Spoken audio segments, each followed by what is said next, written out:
Private अस्पताल cancer के मरीजों को अपने लिए मुनाफे का सौदा बना लेते हैं। Care at private hospitals. Among the cities that has done that is Chennai. Athiya, जिसका ब्रेन और किडनी पूरी तरह से डेड हो चुके थे, वो अपनी मौत का इंतजार कर रही थी। डॉक्टर उसको ज़बरदस्ती 5 दिन तक वेंटिलेटर पर जिंदा रखते हैं। इसलिए जिंदा रखते ताकि उसके माता पिता के जेब में से जितने पैसे हो वो ले सकें और उनको लौट सकें। 5 दिन बाद जब आथिया को वेंटिलेटर से हटा दिया जाता है तब उसकी मौत हो जाती है। मौत होने के बाद हॉस्पिटल वाला उनको बिल थमाते हैं। उस बिल को देखकर आथिया के माता पिता के होश उड़ जाते हैं। उनके पैरों के नीचे की ज़मीन खिसक जाती है, क्योंकि उस बिल की अमाउंट थी 15 लाख रुपए। ये कोई छोटी मोटी बात नहीं। और आज प्राइवेट हॉस्पिटल में यही केस होता है। 7 साल की आथिया जो कि अपने डेंगू का इलाज कराने आती है प्राइवेट हॉस्पिटल में, और उनकी डेथ होने के बाद उसके पिता के हाथ में 15 लाख का बिल थमा दिया जाता है। सितंबर 2017 के गुड़ग्राम के फोर्टिस हॉस्पिटल की यह घटना है। हॉस्पिटल में ऐसे ही केस होते हैं।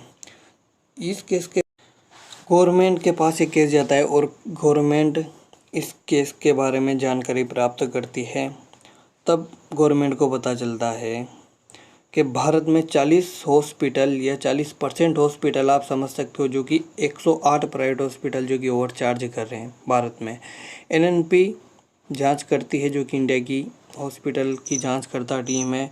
तब पता लगता है कि दिल्ली में, केवल दिल्ली एनसीआर में 73% हॉस्पिटल, प्राइवेट जो हॉस्पिटल है वो ओवर चार्ज कर रहे हैं। लॉकडाउन या पेंडेमिक के समय, अगर आपने देखा होगा तो एक प्राइवेट हॉस्पिटल के बेड की कीमत कम से कम 50,000 थे। एक बेड की कीमत 50,000 नॉर्मल बात नहीं। इससे पहले आथिया के केस पर बात करते हैं, जो कि मैं अभी आपको सुनाता। आथिया के केस में हमको ये देखने को मिला कि डॉक्टर ने उसके साथ 4 जगह नाइंसाफ़ी की। पहली, ज़बरदस्ती उसको 5 दिन तक वेंटिलेटर पर रखा, क्योंकि डॉक्टरों को पता था कि ये ज़्यादा दिन जीने नहीं वाली है और जितना बिल बैठाना है आप बैठा सकते हो। आथिया की बॉडी पूरी तरह से फूल चुकी थी, जिससे उसे कपड़े पहना के बाहर ले जाना मिशन टू इम्पॉसिबल था। उसको गाउन पहना के बाहर ले जाया गया, फिर भी हॉस्पिटल वालों ने उसके गाउन का तक बिल चार्ज किया। दूसरी या तीसरी, आप जो भी बोल सकते हो, हॉस्पिटल वालों ने उसको एम्बुलेंस देने से मना कर दिया। उसके माता पिता को बॉडी घर तक ले जाने में एम्बुलेंस देने से मना कर दिया, जिसके बाद डेथ सर्टिफिकेट देने से मना कर दिया। उसके पिता को डेथ सर्टिफिकेट 200 हॉस्पिटल से लाया गया, जिसके बाद आथिया के पिता स्टोरी डालते हैं सोशल मीडिया पे, जो कि वायरल हो जाती है। यह एक असली न्यूज़ है जो आप सर्च कर सकते हो। स्टोरी डालने के बाद वो वायरल हो जाती है और गवर्नमेंट हॉस्पिटल दिल्ली एनसीआर अथवा पंजाब उनसे टैक्स मांगते हैं, या फिर आप कह सकते हो कि रिपोर्ट मांगते हैं। रिपोर्ट में सामने आता है कि वहाँ के पहले जो हेल्थ मिनिस्टर थे वो थे जेपी नड्डा। वो जांच करवाते हैं, तब इसका खुलासा होता है। तभी से दिल्ली के मैक्स हॉस्पिटल से एक दिल दहलाने वाली घटना सामने आती है, जहाँ एक लड़की अपने 2 बच्चों को जन्म देती है। 2 बच्चे जुड़वा होते हैं। दोनों बच्चों को जन्म देने के बाद डॉक्टर उनको डेथ डिक्लेयर कर देते हैं कि वो बच्चे अब जिंदा नहीं हैं। माता पिता उनको लेकर रास्ते में जा ही रहे थे, तब उसको बच्चे के जो पिता थे उसको लगता है कि मेरा एक बच्चा जिंदा है, जो कि जिंदा था। वो पास के ही नर्सिंग होम में उसको एडमिट कराते हैं। 5 दिन बाद उस बच्चे की मौत हो जाती है। अगर मैक्स हॉस्पिटल के डॉक्टर अपनी लापरवाही नहीं करते तो आज वो बच्चा जिंदा होता या वो बच्चा बच सकता था। मैक्स हॉस्पिटल के जो कर्मचारी थे उन्होंने पहली बात तो वो कर दी थी, वो जब उस बच्चे को दे रहे थे तो उन्होंने प्लास्टिक बैग में उस बच्चे को भर कर दिया था, दोनों बच्चों को, जहाँ से उनका बचना मिशन टू इम्पॉसिबल हो गया था। वो वहीं मर जाते थे। इस घटना के थोड़े दिन बाद मैक्स हॉस्पिटल का लाइसेंस कैंसिल कर दिया जाता है और मैक्स, जो कि बहुत बड़ी कॉरपोरेटर कंपनी जो शेयर मार्केट पर भी रजिस्टर है, तब पता चलता है कि भारत में 14 से ज़्यादा हॉस्पिटल तो इन्हीं के रन कर रहे हैं। भारत में 14% हॉस्पिटल या 14 हॉस्पिटल इनके ही रन कर रहे हैं। प्राइवेट हॉस्पिटल ऐसे ही होते हैं। 2017 का केस है, जब विधानसभा में एक पिटीशन जो जमा की जाती है, उसमें पता चलता है कि प्राइवेट हॉस्पिटल जो कि 25% कंप्लेन तो प्राइवेट कॉरपोरेट हॉस्पिटल की नहीं थी, वो ज़्यादा से ज़्यादा पैसे चार्ज करते हैं। प्राइवेट हॉस्पिटल में होता यह है कि अगर आप जाते हैं, मरीज कोई अंदर जाता है तो पहले ही रिसेप्शन जो होता है उसमें उनको वेलकम किट के, रिसेप्शन पे जो बैठे होते हैं वो उनको वेलकम किट के माध्यम से एक भारी अमाउंट का एक बिल देते हैं, जिसको भरकर वो एडमिट होता है। एडमिट होने के बाद प्राइवेट हॉस्पिटल का खेल ये होता है कि मरीज से ज़्यादा पैसे हम कैसे निकाल सकते हैं।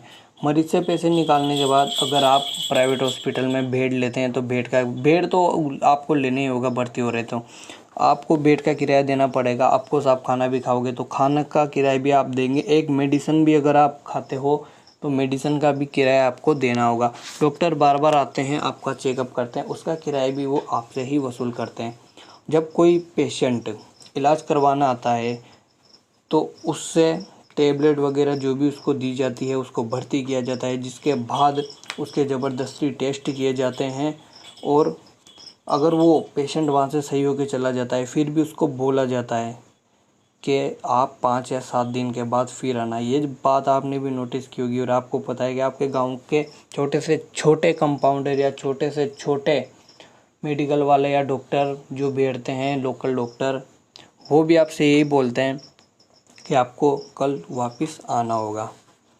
अगर आप हॉस्पिटल में गोली खाते हैं तो उसका भी चार्ज है। अगर वही गोली आप बाहर से लोगे तो उस गोली की रेट 5 रुपये होगी, और अगर वही गोली आप हॉस्पिटल से लोगे तो हॉस्पिटल में वो गोली की रेट कम से भी कम 20 रुपये होगी। ये बात आपने नोटिस की होगी। अगर आप बाहर की गोली लेकर अंदर जाते हो तो आपका इलाज नहीं किया जाएगा। हाल ही में 4 नवंबर 2022 को जयपुर में रहने वाले सीताराम यादव अपने 80 साल के पिता को हॉस्पिटल में भर्ती करते हैं, जो उनको हार्ट अटैक की दिक्कत आ रही थी, मतलब उसके सीने में दर्द हो रहा था। वो 11 बजे उनके पिता की मौत हो जाती है। वह सुबह इंतज़ार करते हैं कि अपने पिता की बॉडी को घर ले जा सकूं। तब सुबह वो हॉस्पिटल वाले उनके हाथ में एक बिल दे देते हैं और उन्हें बोलते हैं कि हमने कल रात आपके पिता का ट्रीटमेंट किया था, मेडिसिन यूज़ की थी, उसका ये बिल है। सीताराम को बताते हैं 11 बजे मेरे पिता की मौत हो चुकी थी और उससे पहले मैंने जितनी मेडिसिन दी वो मैंने आपको ला कर दी थी। यही होता है प्राइवेट हॉस्पिटल में। हॉस्पिटल के नाम का वो बिल ऐसे ही था, वो सीताराम से पैसे हड़पने चाहते थे। वो फेक डॉक्यूमेंट या फेक बिल बना के लग के आए कि आपके पिता की मौत से पहले या मौत के बाद भी हमने इलाज किया, उसका पैसा आप दो। सीताराम उनको बताता है कि इलाज से पहले जितनी भी मेडिसिन आई थी वो मैंने ही आपको लेके दी थी और आपने वही मेडिसिन यूज़ की थी, फिर ये बिल क्यों। प्राइवेट हॉस्पिटल में अक्सर ऐसा ही होता है। अभी हाल ही में दिल्ली एनसीआर का जो एक हॉस्पिटल था वहीं यही केस हुआ।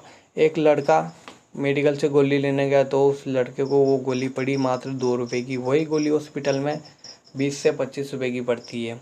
यही होता है प्राइवेट हॉस्पिटल का कानून और रूल। इसके बारे में गवर्नमेंट क्या करती है? गवर्नमेंट कहीं है, कहीं सरकार है, कहीं विधानसभा है जो इन पर एक्शन लेती है, पर जब तक स्टेट की, अपने राज्य की सरकार अगर केंद्र की सरकार के साथ कोलैबोरेट नहीं करती है तब वो कुछ नहीं हो सकता था। अगर दोनों सरकार मिलकर कोई एक्शन ले तो बात मिलती है। और इन प्राइवेट हॉस्पिटल में बहुत सारी फंडिंग होती है जो कि बड़े बड़े नेता वगैरह और गवर्नमेंट के ही काम करने वाले इनको हॉस्पिटल वालों को फंड करते हैं, इसीलिए प्राइवेट हॉस्पिटल में ऐसा होता है। प्राइवेट हॉस्पिटल के बाहर कुछ दिन पहले एक लड़की ऐसे ही मर गई, पर उसको भर्ती नहीं किया गया क्योंकि रिसेप्शन पे कोई आया नहीं, और आया था वो पैसे साथ में लेके नहीं गया, इसलिए वो लड़की ये गई। अगर पैसे वाले ज़्यादातर इंडिया में प्राइवेट हॉस्पिटल ही एग्जिट करते हैं और आप भी ज़्यादा अच्छा इलाज करने के लिए प्राइवेट हॉस्पिटल में ही जाते हैं। इन हॉस्पिटल का एक टारगेट होता है, जैसे कि मरीज को बार बार चेक करने आते हैं, कैसे भी करते हैं, पर ये इलाज वहीं करवाते हैं। प्राइवेट हॉस्पिटल वालों को एक टारगेट दिया जाता है, उस टारगेट के अंदर उनको काम करना होता है कि एक महीने में इतनी इनकम जनरेट होनी चाहिए तो उनकी इतनी ही होंगी। हॉस्पिटल वाले पैसे कैसे कमाते हैं? मरीज से। मरीज आएंगे तो पैसे कमाएंगे और वो खींच के बिल बैठाएंगे। जहाँ आपका नॉर्मल बिल 1 या 2 लाख का बैठना चाहिए 10-15 दिन के अंदर, वो 15 लाख का बिठाते हैं और आपको देना ही पड़ता है। किसी भी हालत में आपको देना ही पड़ता है। आपने आसपास में सुना भी होगा वो लड़का वहाँ भर्ती हो रहा था, वो फलाना ढिकाना, पर उस हॉस्पिटल से वो सही नहीं हुआ।